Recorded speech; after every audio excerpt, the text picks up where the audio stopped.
majorly on. Right?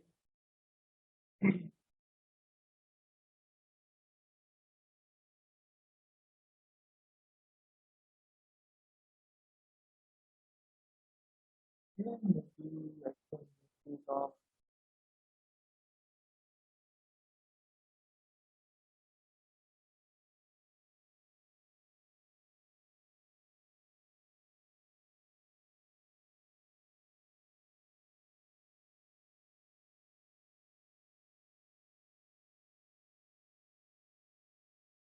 Okay, so if I just list down the topics that are important, which would be kind of a binary search, they have asked not directly, but yeah, within the questions, even if you have seen, we have discussed some of the previous year questions, they have used a binary search in between those questions. The two pointer approach, basically, you need to keep track of the two pointers. After that, prefix comes. If you have a look at the data structure, they usually ask the question from a stack and along with the maps. So maps, I won't say it's a perfect data structure, but yeah, we can consider a kind of a hash map or the dictionary-based question they usually have asked. Right. The third important topic, I see it as a dynamic program, and that's the reason we have taken it first. The queue in terms of hack with info is not that important, so we are covering the queues and the trees in the today's class. Is that clear?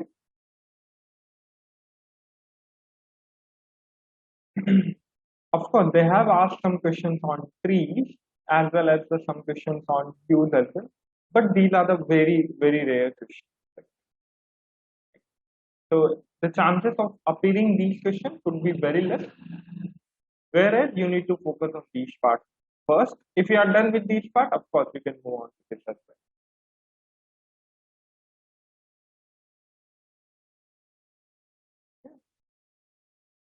So maybe if you guys want, I can just right away share it to you guys as well. So it would be helpful.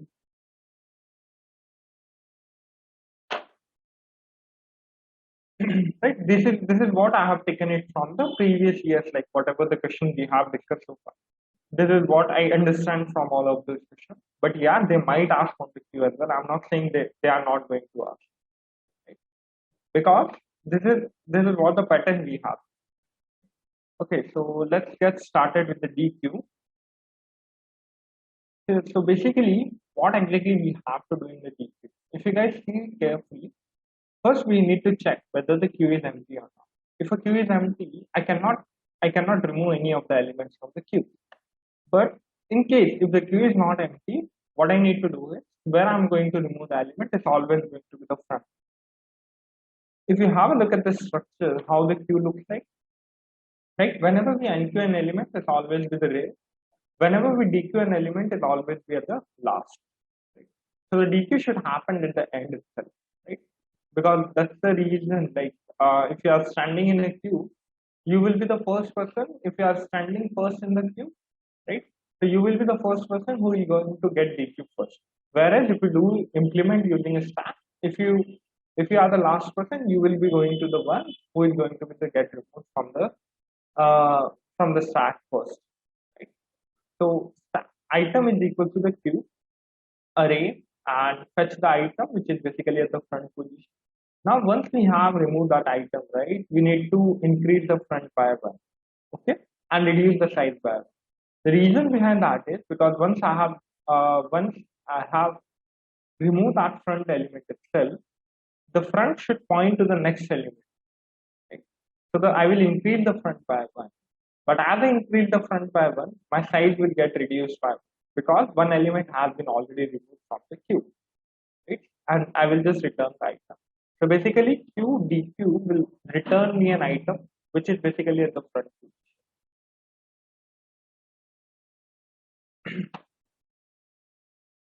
Is that clear, guys? Okay, so let's quickly jump on to the disadvantages of linear queues. Right? So when any element is inserted in the linear queue, the rear will be increased by. Let's assume after the insertion operation, the rear is shifted over here. Now, can I say my list is full or my queue is full? right? I can say it because what I have done is, let's say I have inserted 5 elements over there, and after that I have removed 2 elements, but there are still the spaces over there, right? But I'm still not able to fill those gaps. The reason behind that is my rear is still pointing to this one, and the rear is at the last. So that's basically the condition. I'm not utilizing the proper memory what we have. So let's assume after the insertion operation, the rear is shifted to the last position in the queue. It means now the queue is full. If a new element is inserted, I will be getting an overflow condition, or I need to increase the length of the array. Though, even though I have a space over here, I'm not able to fill those gaps, right? So if I have a space, I've already allocated a memory, but I'm still not able to utilize it, right? So this is a problem with the linear queue, and how exactly we are going to overcome this problem using circular queue. So how does a circular queue work, right? As the name suggests, it would be kind of a circular thing. If it's a circular thing, right, we can again fill out the options. We can again fill out the entries from starting from, right? But again, it also has some pros and cons. It's not cons free or the pros free. So let's have a look at the what is exactly a circle. A circular queue is a special type of a queue in which the last position and the first position are assumed as adjacent. Right? So if you see, the circular queue will look like this: 0, 1, 2, 3, 4. Right? So the 4 and the zeros are the adjacent ones. And if I just talk it about the linear term, just break it from here and it will become a linear queue. Right? In which the last position and the first position are assumed as adjacent position. It means in the circular queue, the first position comes after the last position. Right? So the first position would come after, just right after the last. Circular queue avoids the wastage of space in a regular queue implemented using an array. But this problem won't be having if we implement it using a linked list. The reason behind that is, but anyways, if we are doing with the linked list, we can just directly remove those two, and we can add as many as we want, right? Because it's a kind of a dynamic way we can add it. But in the arrays, we are bound to have a fixed length. So that's the only problem with the linked list when we are going to, that's the only problem of the queue when we are going to implement using arrays. Right? So now the question comes is, how exactly are we going to identify whether my queue is full or not in the circular queue? Right?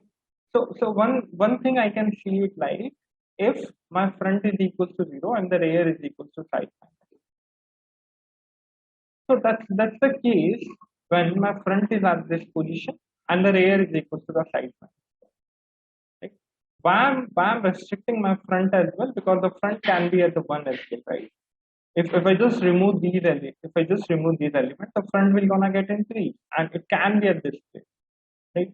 So I need to check both the conditions. If my front is equal to 0 and the rear is equal to the side minus 1, or there can be one more case in which my queue can be full, which is basically the front is equal to the rear plus 1. Right? The second case only happens when the rear starts from the 0 due to the circular increment, and it starts, the value is just less than the front and the element queue is. Let's have a look at the pictorial diagram what I just explained to you. Right, so initially the front and rear is given as a -1. I don't have any elements inside the queue. As I insert the very first element inside the queue, my front will come over here, and as well as the rear will come over. Right. The next element, if I'm going to increase, the next element, if I include, my rear will only get increased, the front will be at this position. Right. Similarly, if I keep adding the elements, my rear will come over here, the front will come over.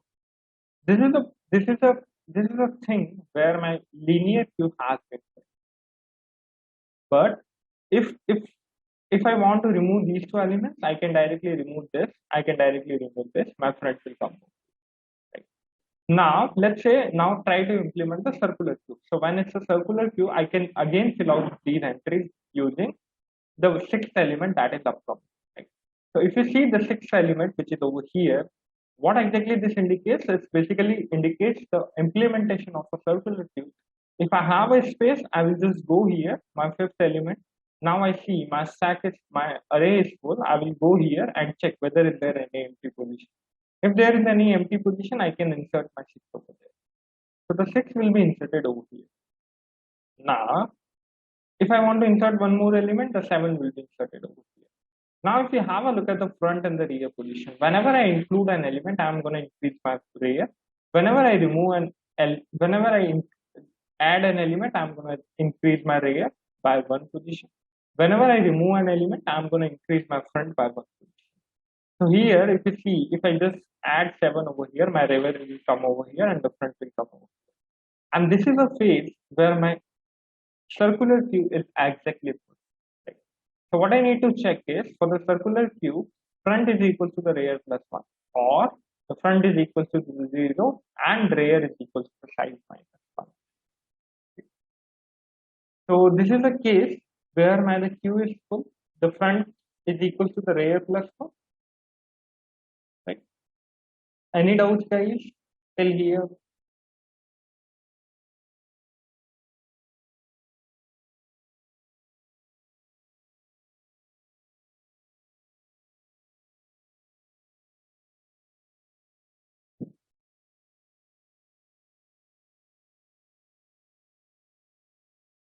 In the implementation of a circular queue, anything you wanted to ask? If not, maybe we can move on further.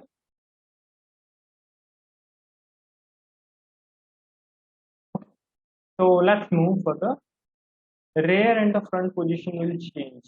Yes, that's what we are doing, right? The rear and the front position will keep on changing every time. Yep, that depends on what exactly you are doing. If you are inserting, the rear position will change. If you are removing, the front position will change. How exactly it changes? It just increased by one. So which at a particular index it will be pointing to, it will be now if I just add an element, the rear will point to the next index which is present. Any other doubts?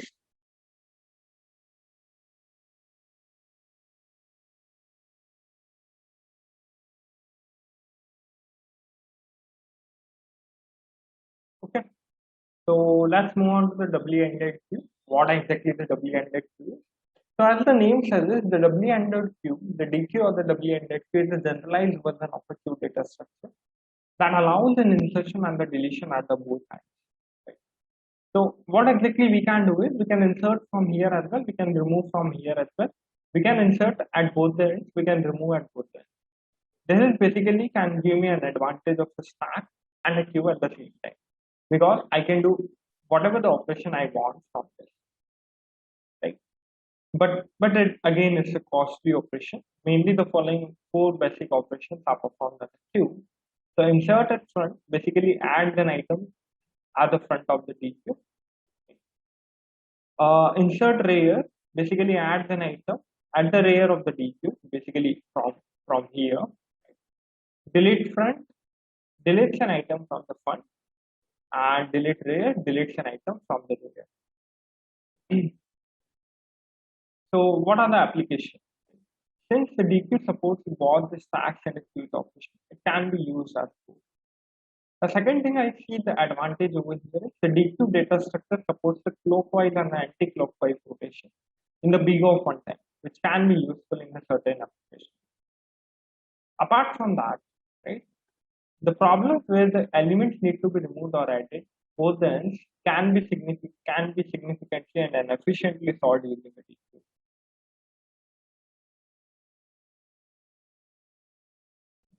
So DQ double-ended queue. When I say a DQ, that means a double-ended queue.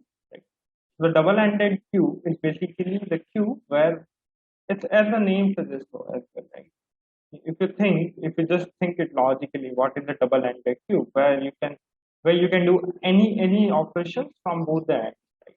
So this is what the double-ended queue is. Any doubts, guys, so far?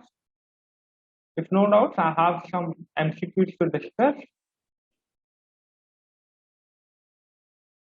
Okay, let's see how many of you got the. Let's try to answer this.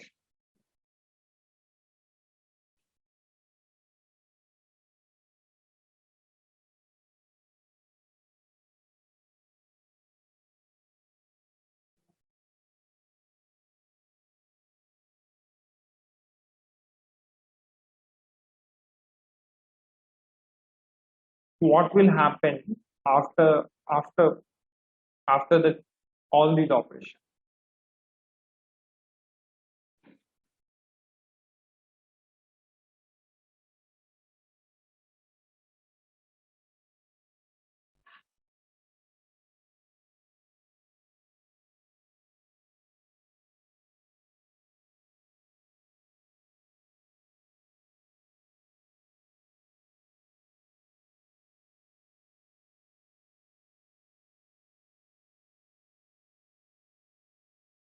Right? If I just give you an option, so the option could be like the Q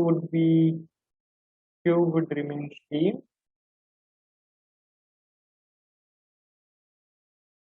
Okay, the second option can be like the Q, right, will get reversed. The third option can be like none of the above. Okay, now you need to tell me either it's 1, 2, or 3.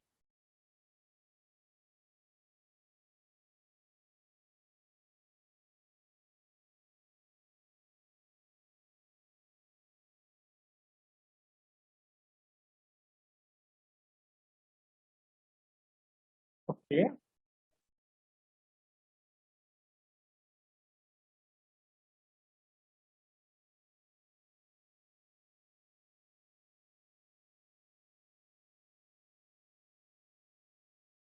Guys, just wanted to ask whether the Q has been covered within your college course curriculum, the Q and the other data structure, basic data structures, I would say.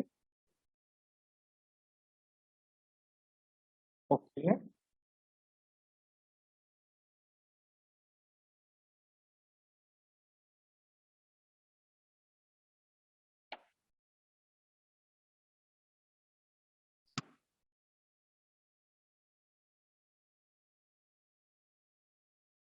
Might not have done for the EC students.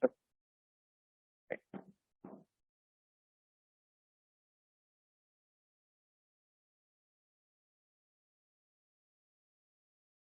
How about the remaining one?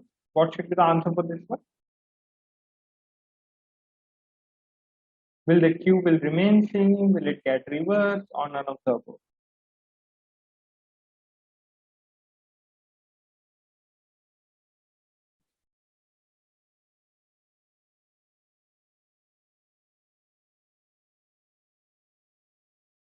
Correct. So the answer for this would be the Q will get reversed. The reason behind that is, let's say, what are the elements of a queue I can assume now, right? So let's say the elements of the queues are this, right? So I need to empty, and the very first statement says is I have taken a stack and I need to remove every element of the queue and push it inside the stack, right? So my S will gonna look like, okay, if I just remove the elements from the queue, right? And this is going to be the first element which is going to be the removed, right? So the one will then 2, then 3, then 4, and then 5. This is how my stack gonna look like. Now, if I remove the element from the stack, so the stack element will be get removed from this position, right? Because the next statement said this while the is empty and s, while is not equal to is empty and s, right? So I'm gonna remove the elements from the stack and put it into the queue, right? So my queue is gonna look like 5, then 4, then 3, then 2, then 1. Right? Since what exactly we are doing, we are entering the queue, comma, pop, and s. So in the queue, we are putting the elements, whatever we are popping out from the stack. So whichever the element will get popped out from the stack first will go into the queue first. So my queue will look like this, right? So if you compare with the old queue, what we have is basically this, and the elements of the queues has been reversed now. So the correct option would be the option number 2, which is basically says that the elements of the queues will get reversed. Any doubts?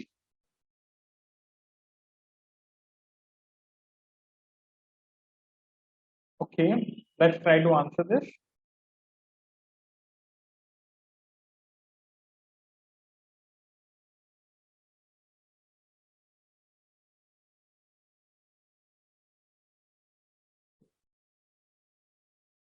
Okay.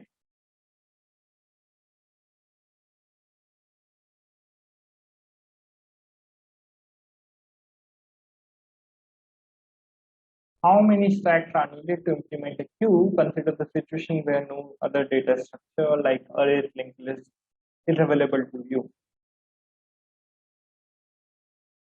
Okay, good, good. Okay. Can anyone tell me how exactly we're gonna do that? Right? Because the actual question I wanted to ask is not just the number. Right? We need to have a look how exactly we are going to enqueue and the dequeue the elements in the respective situation. Okay, good.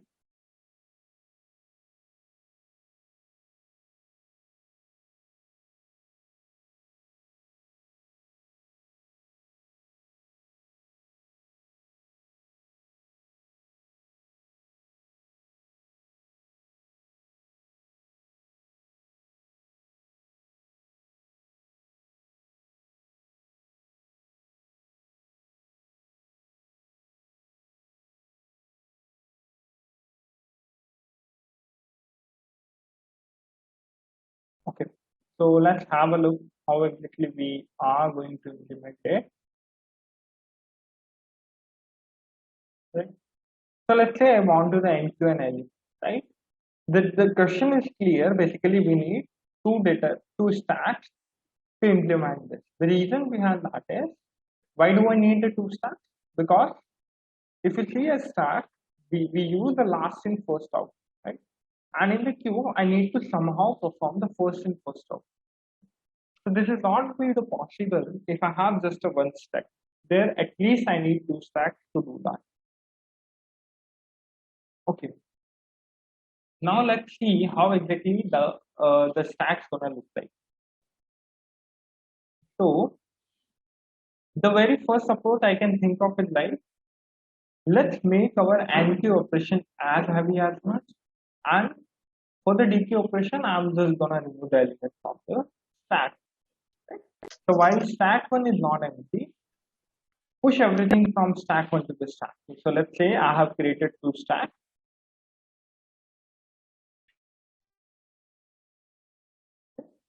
So let's say I have created two stacks over here. That let's assume this is a stack one, and it has some elements 1, 2, 3. Then again there is the stack 2, which has some elements. Okay, let's assume this is an empty one. Right?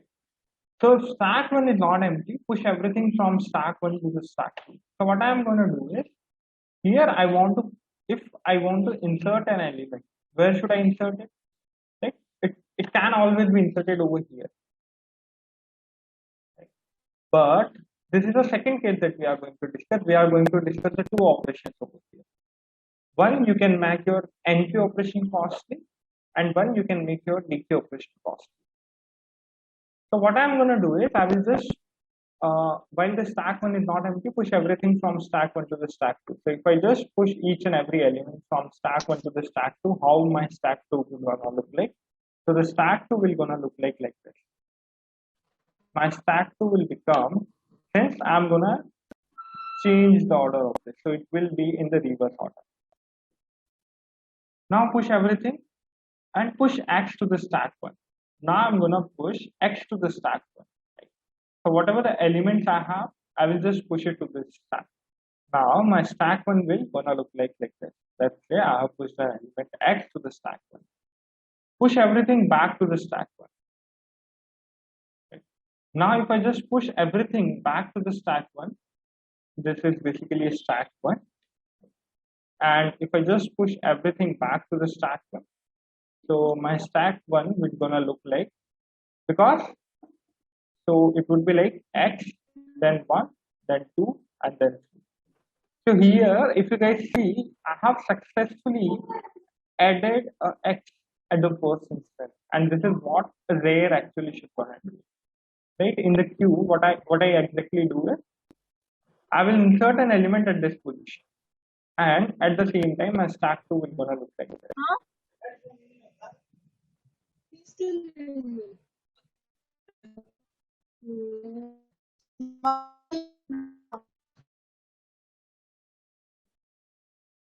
So my stack 2 will gonna be again an empty one. But what exactly happens when I do a DQ operation with chain, right? If the stack 1 is empty, then return error and pop an item from the stack 1 and return it. Right? So if I just want to pop an item from the stack 1, let's say my stack 1 is a 1, 2, 3. Okay. If I just want to, since I am inserting at this position, I need to remove from the other position. That should be on the different position, right? So if I want to remove an element, that should be from this. So what I have done is I have just changed the rear and the front. So the rear is pointing to over here, right? This is what the rear is because I am inserting an element at this position, right? If I just talk about the front is basically this position, right? So if I just want to remove an element, I can directly remove an element from it, right? And that's basically gives me a functionality of a queue. Is that clear, guys?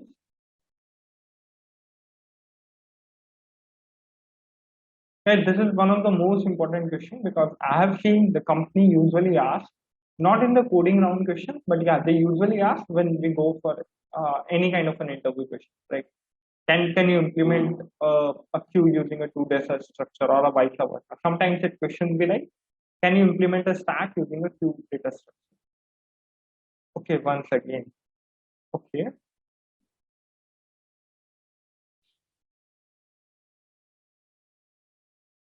How the answer becomes true in the queue question. Okay.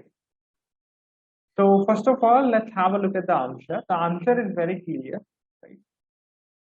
If you have a look, how many stacks are needed to implement a queue? Consider the situation where the no data structure is needed. Yes, we are repeating that. Hold on.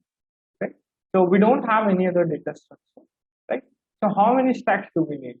If you carefully see how many stacks do we create over here? Two, right? The reason behind that is why we need a two data structure. Let's think it out. That why exactly, right? So if I say stack is like last in, first out, or first in, last out, right? But if I have a look at the queue, it's basically first in, first out, or last in, last out, right? These are the things I can perform. But what I want, I just have the stack and I need to implement the queue. Right? So at one instance, I need to get this thing reversed so that last in I can make it last in rather than first out. I can make it last out, or first in last out rather than doing it last out. I can make it first out. So if I need to convert the last to the first, at some point I need to reverse the thing. And for reversing the things, since I don't have an array, linked list, or any kind of a supportive data structure which can help me to do that, I need to use one more stack for that instance. And that stack would gonna increase, so the number of stacks required should be 2. I hope this answer makes it clear that we need 2 stacks required. Right? Since they have asked the minimum, it can be 3 as well. You don't use one, right? But there should be kind of an optimal approach to do it, basically using a 2 stack. Now let's have a look at the solution, what exactly we have just discussed, right? Forget about the remaining parts. Let's do it again. So let's say I have a stack 1, I have a stack. Right? Initially my stack 1 has these elements and stack 2 has nothing. So if I just want you guys to insert an element, hold on. If I tell you do an NQ operation, and NQ operation, and the NQ I want you guys to insert, let's say a number X. So what you guys can do it, right? Either you can make it like X 1, 2, 3, or if you want, you can do it in that way. Since I haven't defined the position of rear and rear and front, So you can do it like this way as well. 1, 2, 3, and X. Right? Both are the possible ones. But since this is a rear position, right? And the rear and the front position should be on the different end, right? Because you cannot enter in a queue at the same time, you cannot leave the queue from that one, right? Then it's gonna be stacked. Then it will not remain a queue at all, right? So if I want to dequeue an element from this,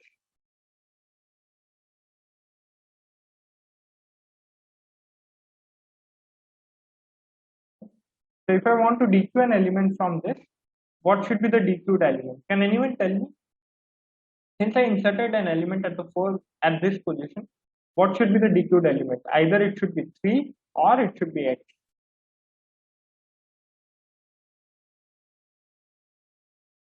Just think about a normal queue, that how a normal queue works.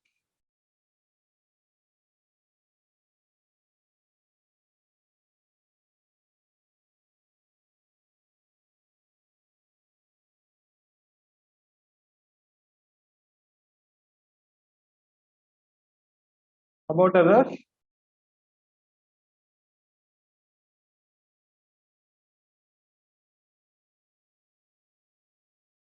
Guys, the DQ element would be 3. The reason behind that is where we have inserted the element at the first instance, right? So assume it's a front, sorry, assume it's a rear, right? If it's a rear, then the front should be on the different side, right? If you are inserting an element at the same side and remove an element from the same side, then that means basically you are implementing a stack. You are not implementing a queue. You should always pick it from the different side. Right? So since you have inserted an element from this side, I'm gonna show you that you should always remove an element from the other side. Right? And if you see, this is how the queue works. Let's say you have given a print command statement to your computer and you have like several files to print, right? So how it's gonna pick up? Whichever it comes in the queue first, it's gonna pick up that. And this is the same way we have to do it, right? So if you want to remove an element, that should be always on the different end. And have a look at the structure over here as well. Okay? We never say the queue, the rear and the front. It can be at any one of the position, but they should be on the different aspect. They should be on the different sides. Okay? And this is what we did over here. We just put it, the X should be at the first position. Since we are inserting on this position, the DQ should be always on the other side of the queue. Right? Okay, now if I DQ the elements from this queue, right? What should be the element?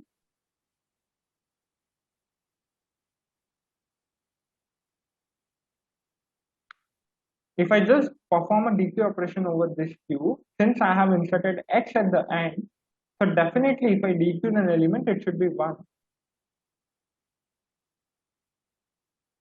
Any doubts, guys, so far? We have several approaches to do that question, right? I'm not saying this is the only approach we can do it, but this is a basic logic that you need to understand for the each and every methods, whatever we're gonna discuss.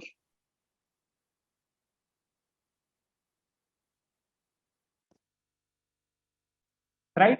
The only thing in the DQ you need to maintain is rear and the front shouldn't be on the same side. If one is a rear and the other side should be the front one.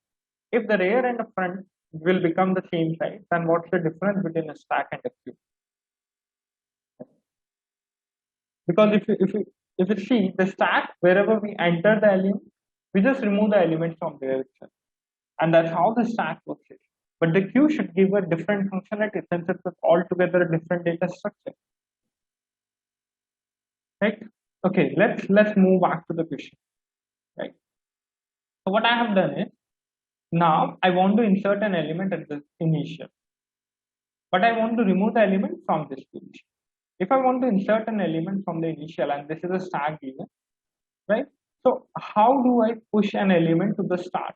What I'm going to do is I will push it onto the different stack.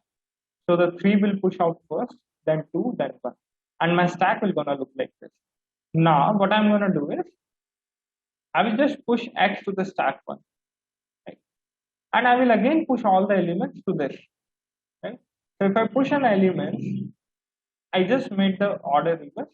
Now if I do it again, the very first element which is going to be get removed is 1, then 2, then this is all about an NQ operation we have discussed. If I want to perform a DQ operation over here, my DQ operation is gonna look like, okay, what should be the first element that I am going to remove in the DQ operation?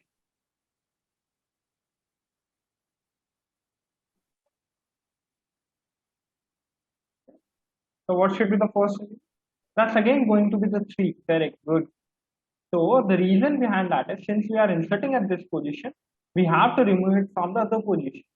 So the element if I want to remove, it's basically 3. But if you guys notice, what exactly the time complexity for this one? Right? So basically what we have to do, we need to create 2 stacks first of all. Apart from that, we need to copy each and every element from here to here, then again from here to here, right?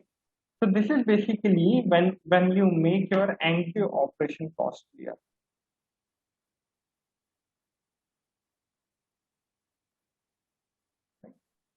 When you make your NQ operation costlier, when I say costlier, I mean it's taking a lot of more time complexity.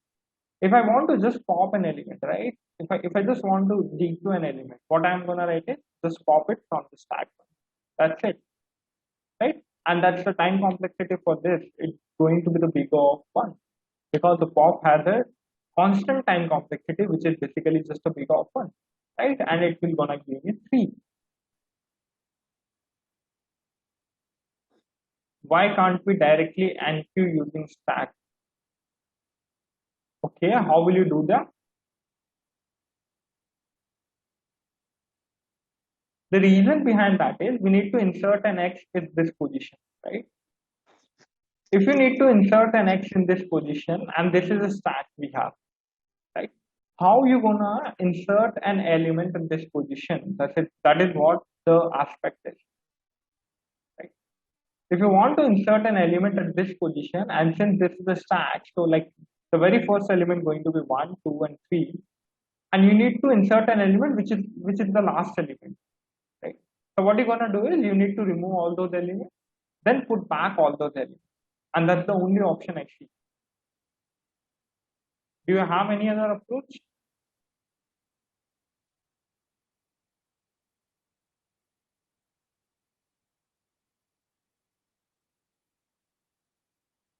Is that clear, guys? We are discussing a method 2 as well. That is kind of a more efficient approach to do it.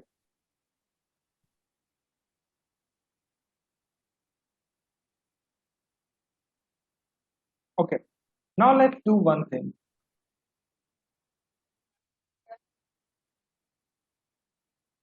Correct. That's what we're gonna discuss in second approach. Hold on, right? Then we need to have some logic over the pop. Okay,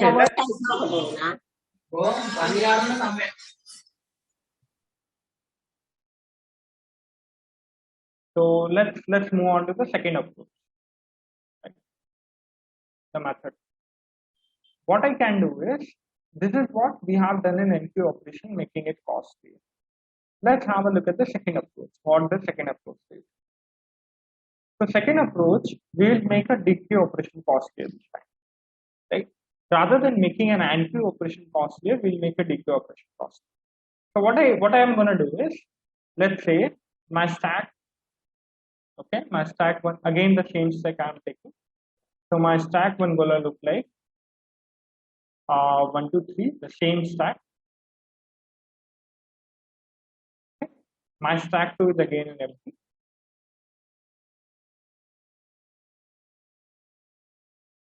Right.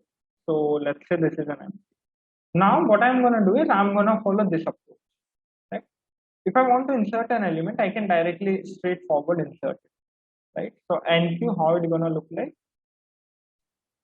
NQ is gonna look like, I will just push an element to the stack bar. Push, let's say you want to insert an element X to the stack, right? So if I'm applying this operation to the stack one, so my stack one is gonna look like 1, 2, 3, 4, right? And my stack two will gonna look like empty. But the problem here is how you're gonna pop that. Let's say you want to perform a DQ operation,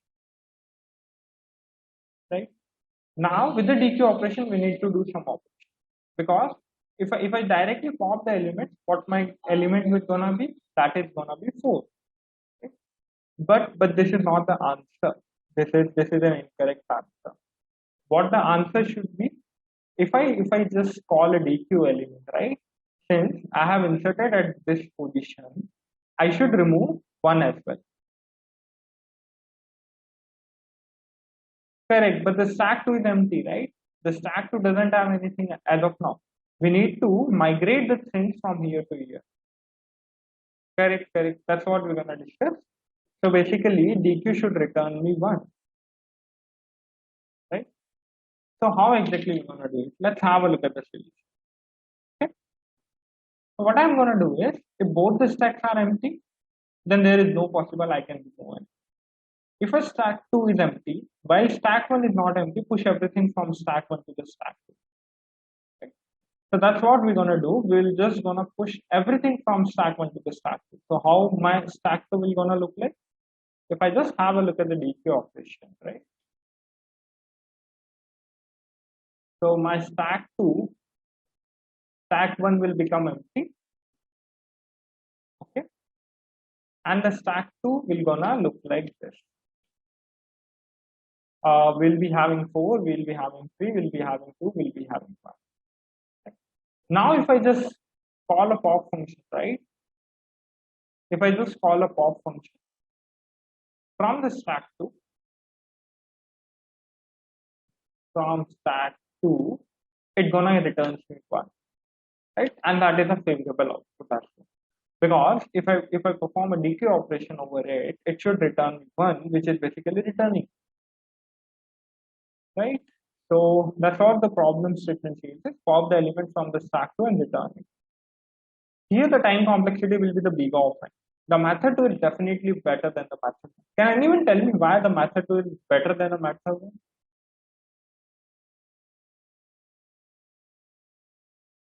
I'm saying the method 2 is better than method 1. Can anyone tell me why is it so?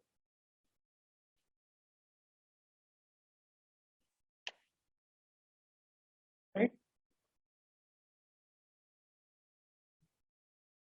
Correct. NQ is easy, but that doesn't make a method 2 easier, right? We need to talk in terms of a time complexity or in terms of a space complexity, or is there anything we have optimized over here?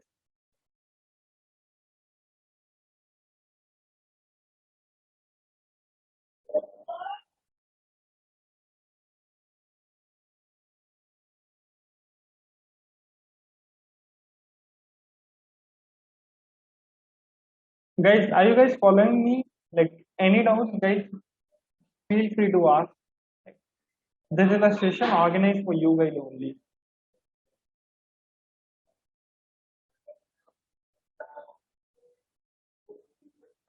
Right, the method 2 is definitely going to be the better. Why? Let me tell you the reason.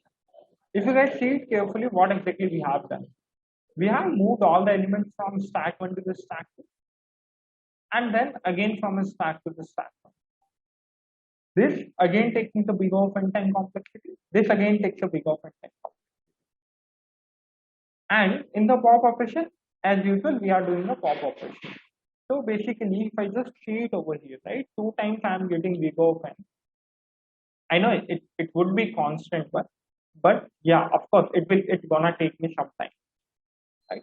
And 1 for the pop operation, which is basically big O of 1.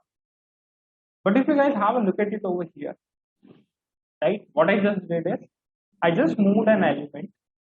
For the NQ operation, it's just a push operation. If I just did a push operation, that's gonna take me big O of 1, And for the pop also, I just have to move it only for once. I don't have to move it for twice. So that only took me the big O of n only, right?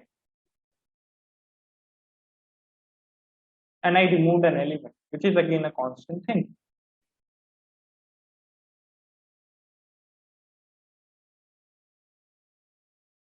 Right? So to be precise, it should be 2 into big O of 1. And here also it should be 2 into big O of 1. Because at one instant, we need to push the element as well. So the popping and the pushing operation will gonna always gonna take with the big O of 1.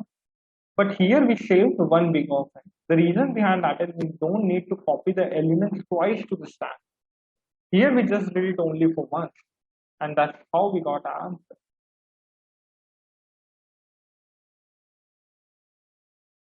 Is that clear, guys?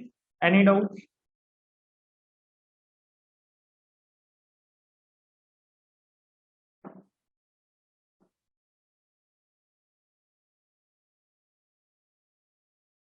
Or anything you want me to repeat?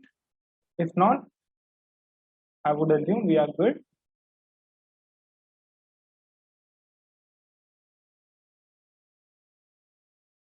Right? So maybe if you guys want to refer this, just for your reference, maybe I can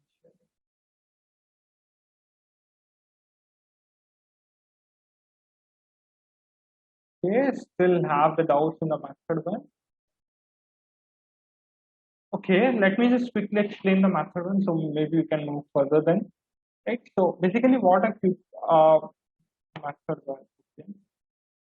Method one is basically what exactly we are trying to do is we are trying to insert an element at this position, which is basically this, and remove the element from this position.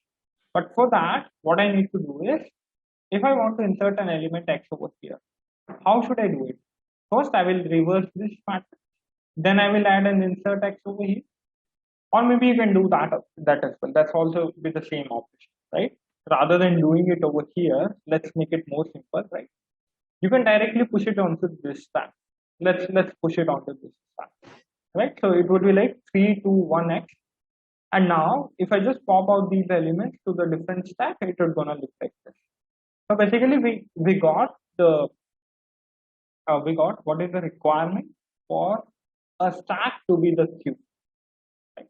So if we just reverse all these elements, it's gonna look like this, and we have successfully inserted an element at the first position, which is basically the 0th index.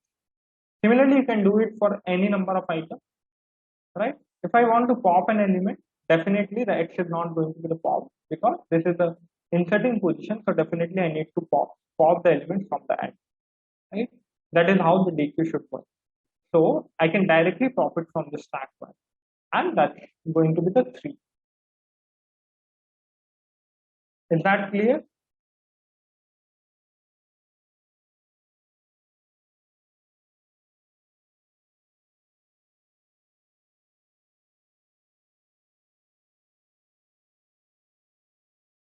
For this method, we should add every value at the beginning. Correct, correct. We should add every value at the beginning and pop from the last. Correct.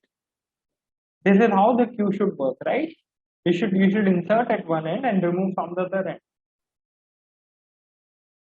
So whenever the next item comes, you need to perform all these operations again. Right?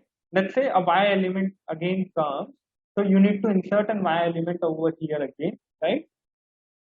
And then the y element will appear at the first instance. And this is how it should gonna look like. Okay, good.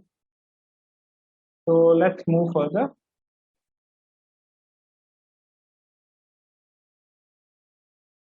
Okay. I hope now all of you guys should be able to answer it. Let's try it out, guys. Make sure it's a linked list implementation of a queue.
Okay, so C, okay, A. Okay, let's see.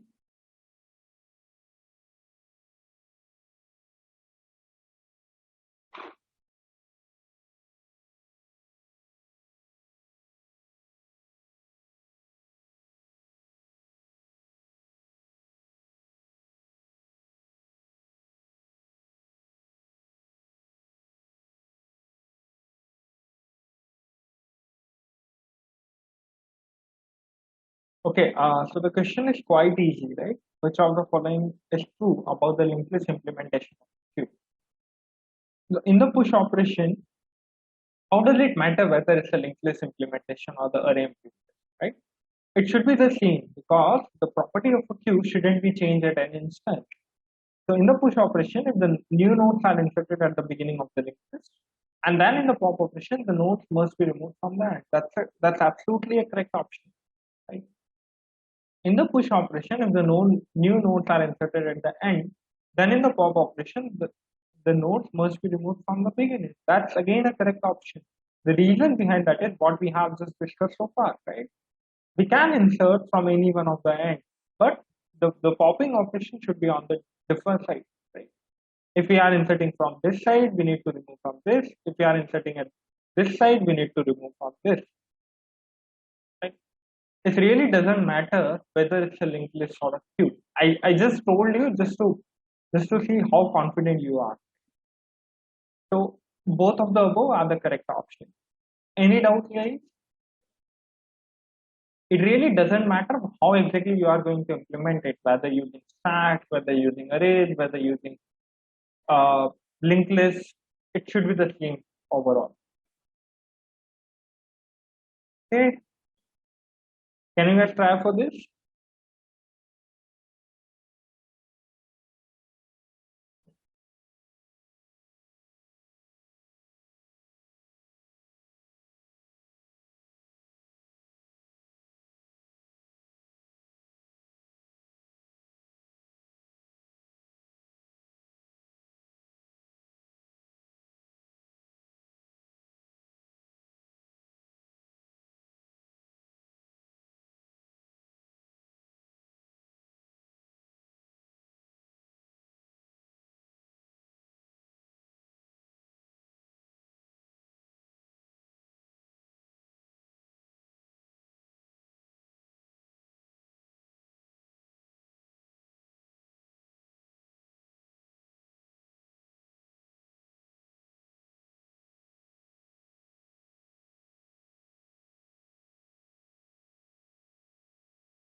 Okay, see.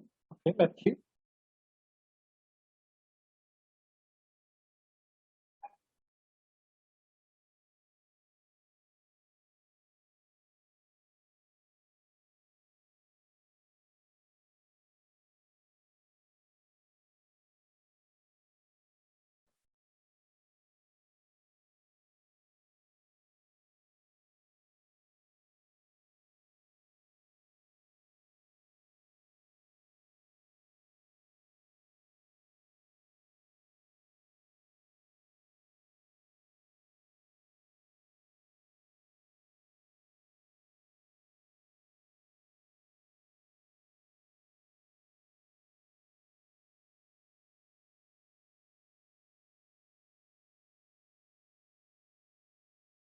Okay, Fibonacci.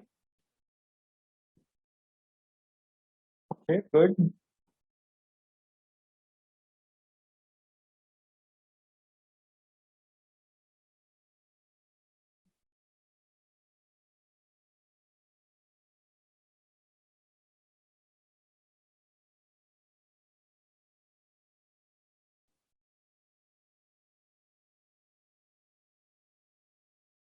Okay, good. So most of you guys answered it. Good job, guys. So let's have a look at the solution as well. Int q is equal to q into q. That means we are defining a q. Then I have just inserted an element 0 and 1. So basically my q is gonna look like this. My q will have the element 0 and 1. Right? For int I is equal to 0, I should be less than n, I plus plus a is equal to q dot dq. So now the value of a would become 0.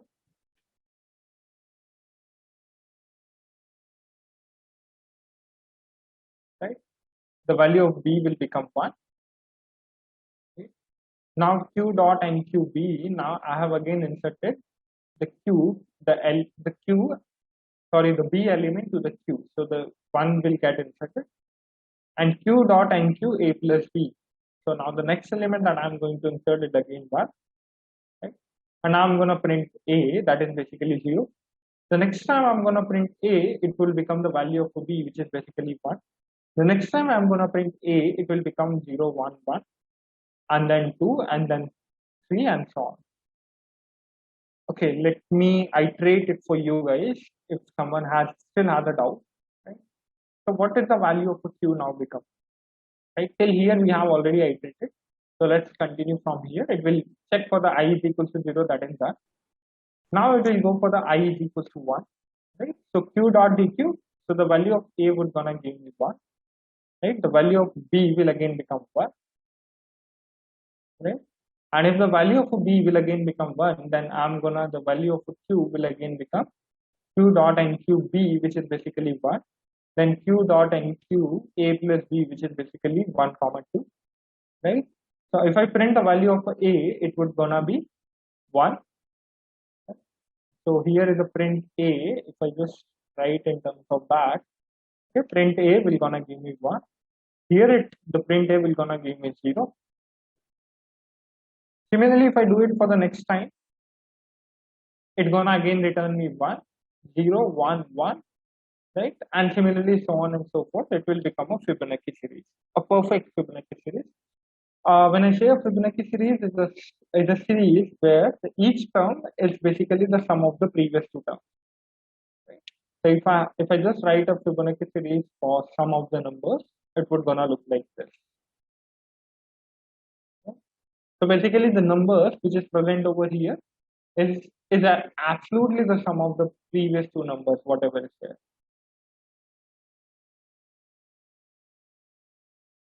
Okay. Any doubts, guys, so far? Right, so these are some of the easy questions. Maybe if you guys get some time, maybe you guys can give it a try. Quite basic questions. Just if you know the linked list, you should be able to do it. Right? Write a program to implement a single linked list. Queue using a single linked list, that is same as implementation using an array.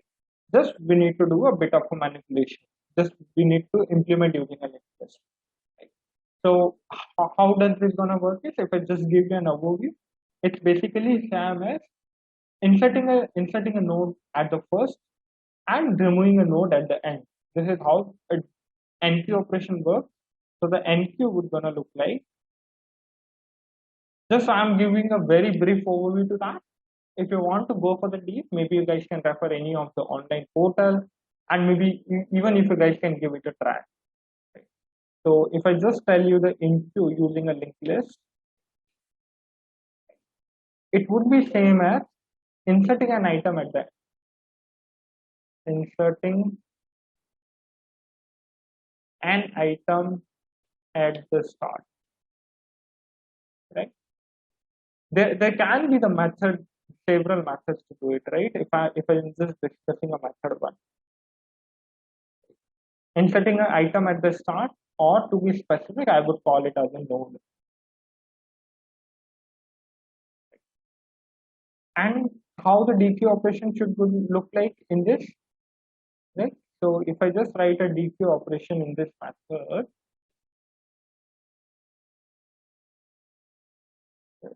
so the DQ operation would gonna look like this, which is basically removing an item from the, it's again with respect to the method one, not to the method two. So basically removing an item from the end. Right? Since you have inserted at the start, we need to remove it from the end. Right? There can be the method too as well, right? If I just want to replicate this method, so the second method we have read is like we can insert it at the end as well. So the method two would be look like inserting an item at the start rather than you can end it. You can add it to the end as well. If you are appending a method to the end in terms when we are when you are entering the element, you need to remove the okay, there's something weird. Okay, so the method two, you need to remove an element from the start.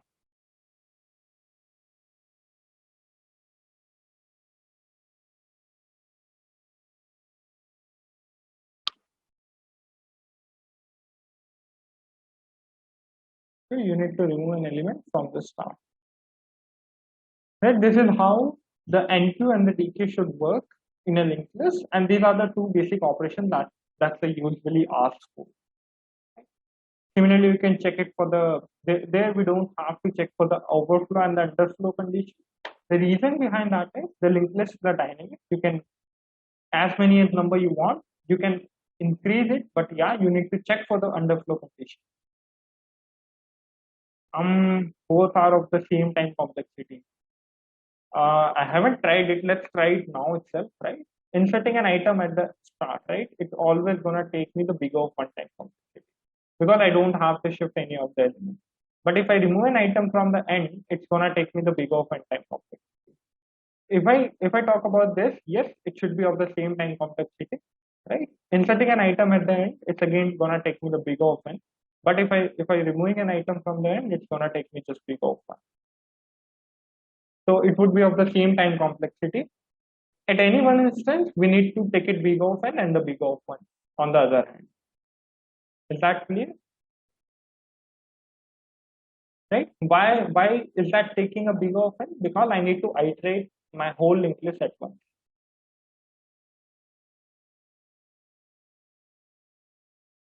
Any other doubts, guys? Quickly. If not, maybe we can move on to the next.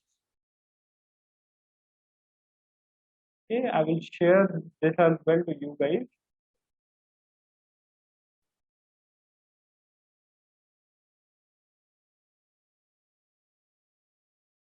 Any other doubts, guys?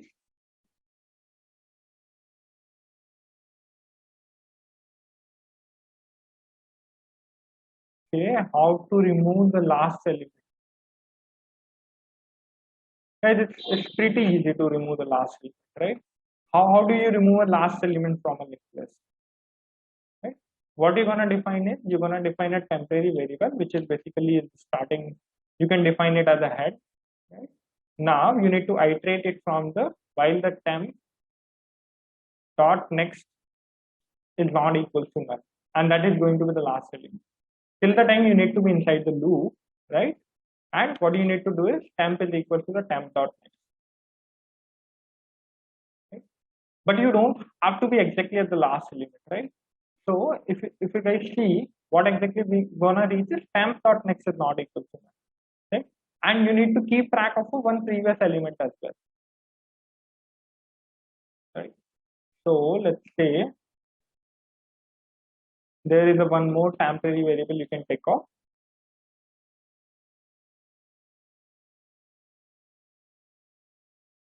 Or there is a one more better way to do it. Temp dot next is not equal to null, right? Once it gets exactly as a null, that means it's the second last element, right? So let's say my linked list is look like this: 1, 2, say 1, 3, 5, 7, 9, right? So till this point, if I iterate, I would be able to remove the last element, right? So my temp is over here. Temp is equal to the temp dot next is not equal to null. So temp is equal to the temp dot next. Okay, and once I reach over there, I can call it as a temp dot next, right? So if my temp variable is pointing to the 7, if my temp variable is pointing to the 7, and rather than pointing it to the 9, if I just do temp dot next, make it null. So you're gonna remove the last element from the linked list.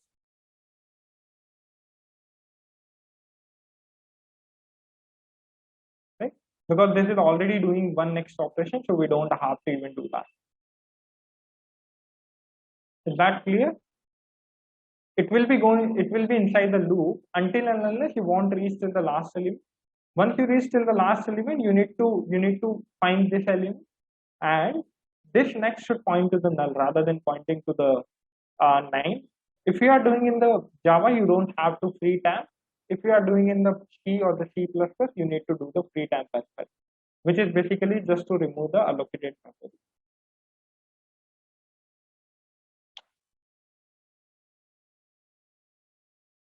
Is that clear? Okay.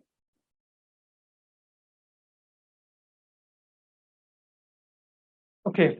Now let's move on to the next one. Any doubts, guys, so far?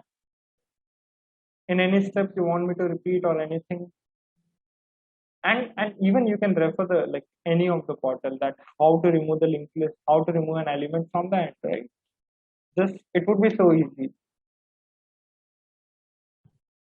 An element from a linked list. You can refer any of the portals. It's really same over the any of the portals. Ideally should be the same method, but maybe you guys can have a look.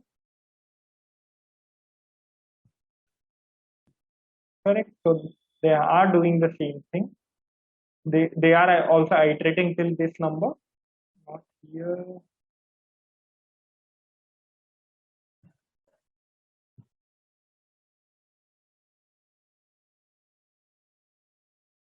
It should be the last element.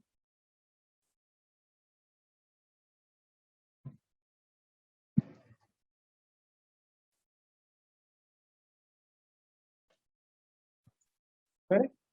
So the next, you need to iterate till the very first number. Once you reach till that number, that's the second dot last is equals to this. Or there is a one better way to do it. You can store one more variable, but that's again gonna take a more time complexity. So you can go with this approach as well, right? And just do the next of this, just delete that. What does that delete function do? Is basically it will be just pointing to the null. If I just search it out, so they are calling an inbuilt function, but you can do it manually as well. You need to just point it to the null, right? Changing the next of the second last to the null, and this is basically just to free the memory what is allocated to that. Is that clear?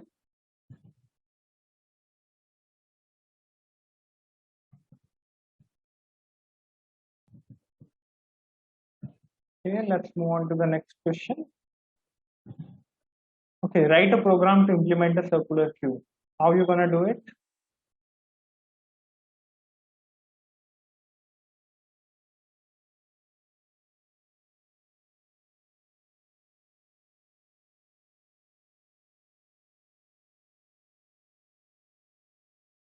Guys, any suggestions on this? How to implement a circular queue? It would be same as implementing a queue. The only change you have to do is when you are checking whether the linked list is a full or not, right? You need to check this condition. And what is the condition we have written so far? This condition. To check before inserting an element, you need to check this condition. If the front is equal to 0 or rear is equal to the size minus 1. Guys, the same question has been asked in the gate as well, that how you're gonna check whether the linked list is a full or not. Sorry, not the linked list, whether a circular queue is a full or not. So you guys need to remember this condition, right? Front is equal to 0 and the rear is equal to the size minus 1. And there should be and. Both the conditions satisfy all together at the same time, right? As well as the front is equal to the rear plus 1. This is also one of the condition where my circular queue can be the full, right? Just only this change you need to make for this question. Okay. Write a program to implement a doubly-ended queue. The same thing you have to do. Just you need to you can insert and remove an element from both the ends, right? So you need to write the insertion and the deletion operation. Like you need to write the 4 functions. That would be like insert at the first, insert at the last, then delete at the first, and the delete at the last, or in terms of enqueue and the dequeue. Right? Write a program to implement a stack using stack. That we just did off. Okay. Any doubts, guys, so far? Even you can implement a stack using a single queue as well. This is also one of the, I would say, kind of a tricky question, but maybe you guys can have a look at this as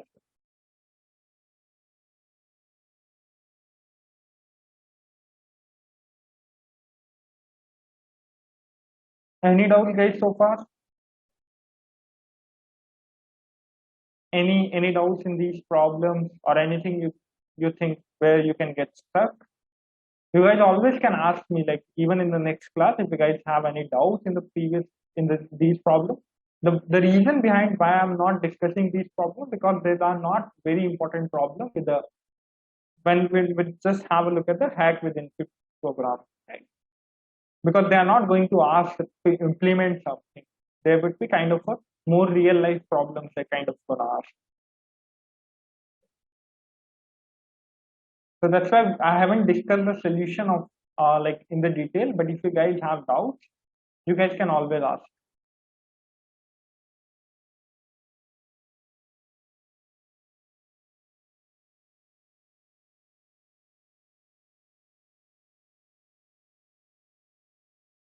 Anything, guys?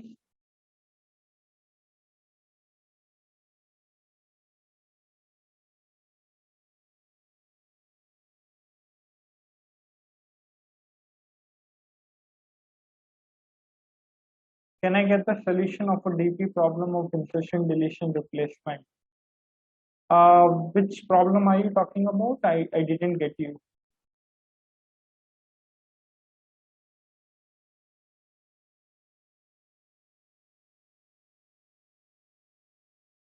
Okay. Okay, you mean this problem. Correct, correct, correct. Okay, maybe I can share you right away, right? This should be on the some of the portal. And if not, let me just check.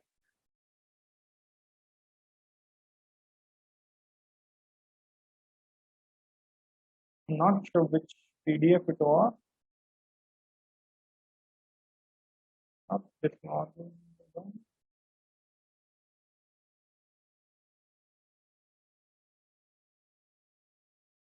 Okay, you mean this problem?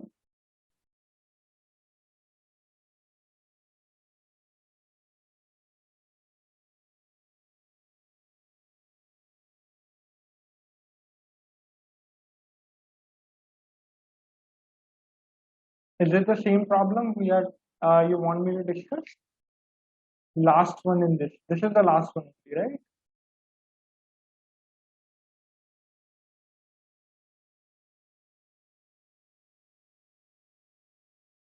Okay, you mean you want me to discuss the solution again or what it is? Okay, so maybe I can give you a quick gist since we already have 5 minutes.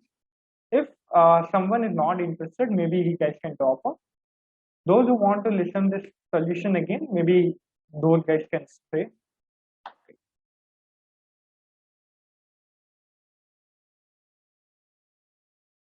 Okay, so what exactly we did in this problem is, let's say we have A, B, C, D, E, F, and the A, Z, C, E, D. Right? Is this document has been shared with you? If not, maybe I will share with you guys today. So let's have a look at the solution. What exactly we discussed so far? Okay, A, B, C, D, E, F, and the A, Z, C, E, D. Now, first tell me that what should be the answer for this?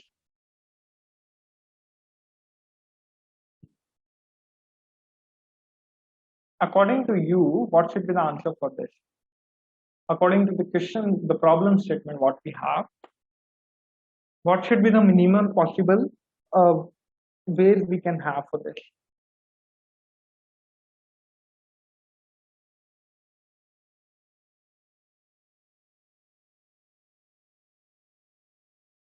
Anyone in the class?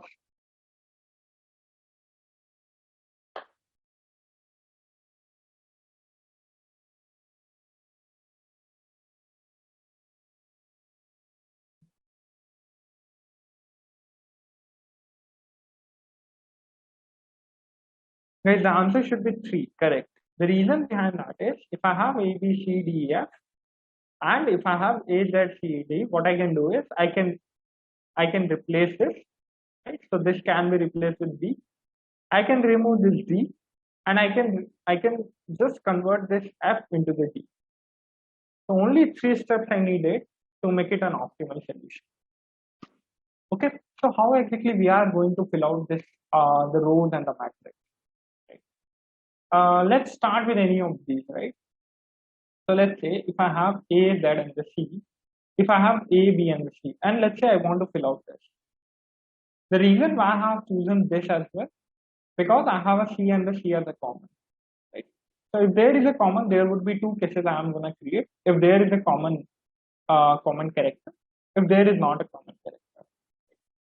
If there is a common character, if you guys see it carefully, A, B, C, and the A, Z, C I have, how exactly I am going to find this, right? So what is the maximum, what is the operations do I need? How many operations do I need to convert a AZ into AB? If I convert AZ into AB, I just need a one operation, right? The reason behind that is I can directly convert a B into Z or the Z into the B, which directly needs a single operation. If I add C to the both, right, would it make a difference? AZC and the ABC? Still I need just a one operation. So whenever I am getting a common character or the character, whenever the character match in the rows and the columns, right? What I can do is I can directly pick the values from the diagonal. Is this clear?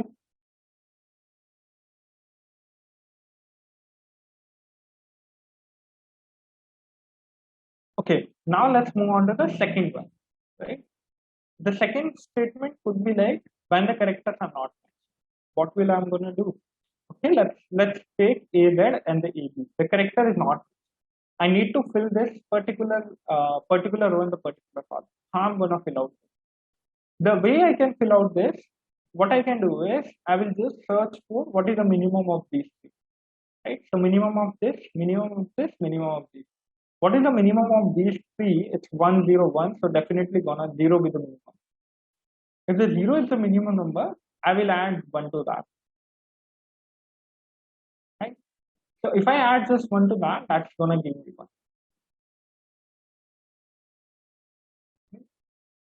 So just find the minimum of these three and add 1 to that, you will have your final solution.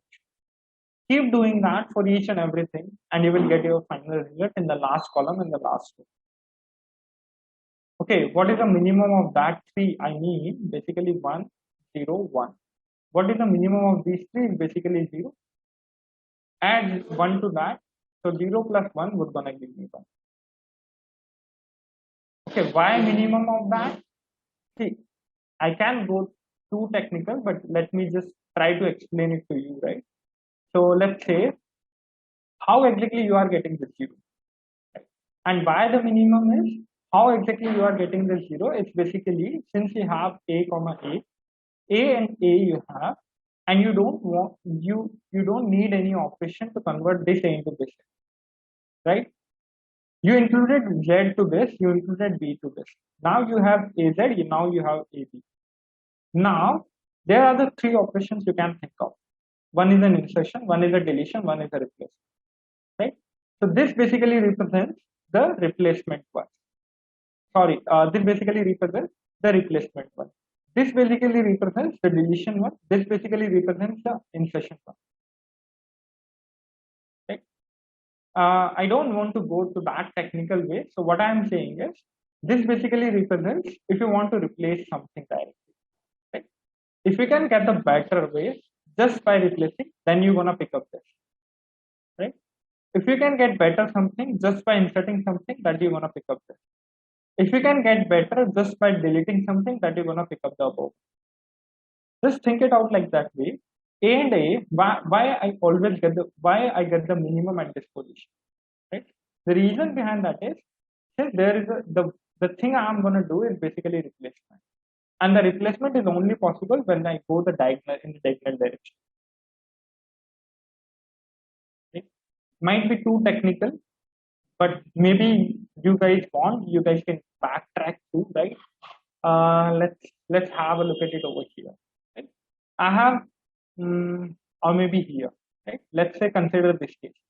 I have ABC, or maybe a smaller one, A, Z, C. Okay, let's consider this. I have A, Z, C, and I have AB, right? So where you guys can get the minimum? How can you convert A, Z, C into AB? Can you guys tell me? You need to convert A, Z, C into AB. How you gonna do it?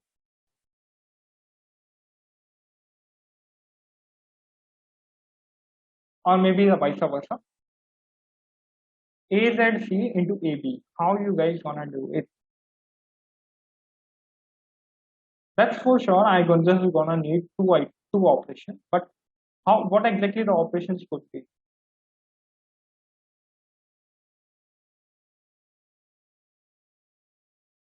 Right. So the operations could possibly be. I can write. Okay, let me just write it over here. So if I have just AB, I need to convert it into the AZC. Right. So the very first thing I can do is remove Z. Okay, I can remove Z and replace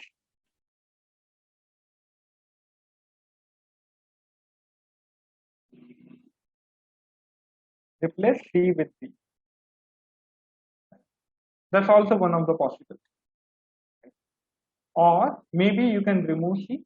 There can be various possibilities, right? You can remove C and replace Z with B. So that can be replaced by,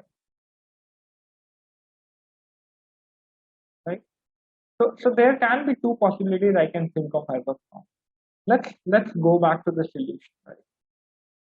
So if you have a look at it over here, this is basically LZC and this is basically AB.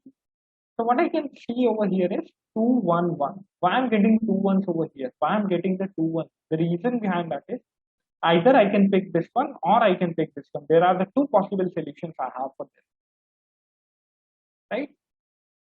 So this is basically represents a replacement of the number, which is basically over here, right? So the C, A is at C, and I can just directly replace a Z with the B, so which is basically gonna give me this number.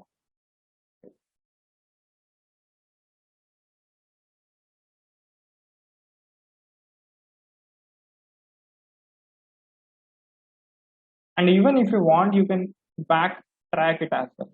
How you are going to backtrack it? Let's say I have A, B, C, D, E, F. I have A, Z, C, E, D.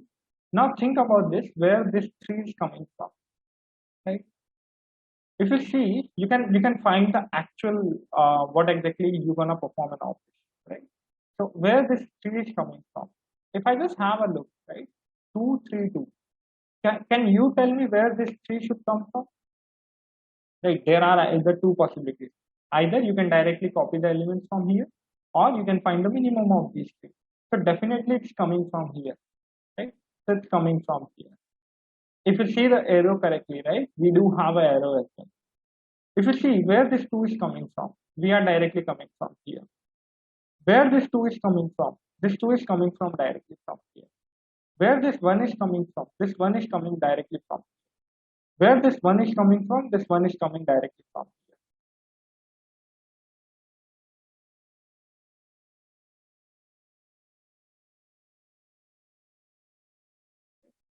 So if you see what exactly we did is basically if we are going in the diagonal direction and incrementing the one, right? So that means we are converting an F into a D, right? If we are going in that direction, if we are going in that direction and going in this direction, that means we are removing the D.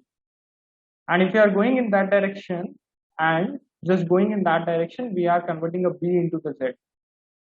That's how the B is getting converted into the Z.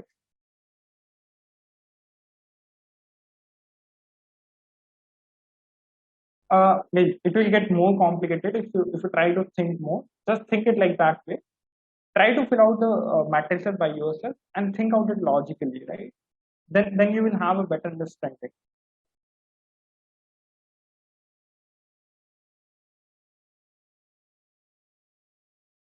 And still, if you guys feel have like any doubts, maybe I can explain you the backtracking concept again with the proper diagrams, so that it would be more clear picture to you, right? Now it looks like a mess, but maybe I can explain it to you again in the next class.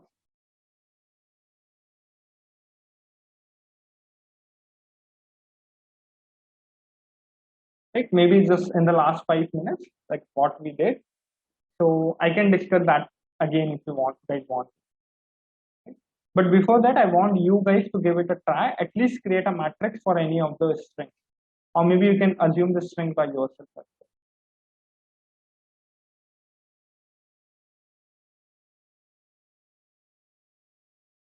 Any doubts, guys?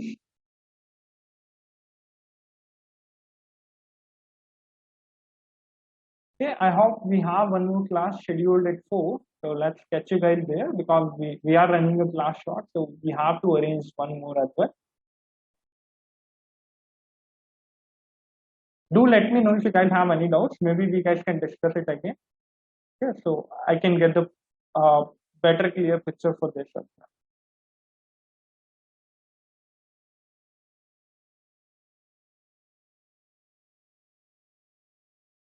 Is that clear, guys?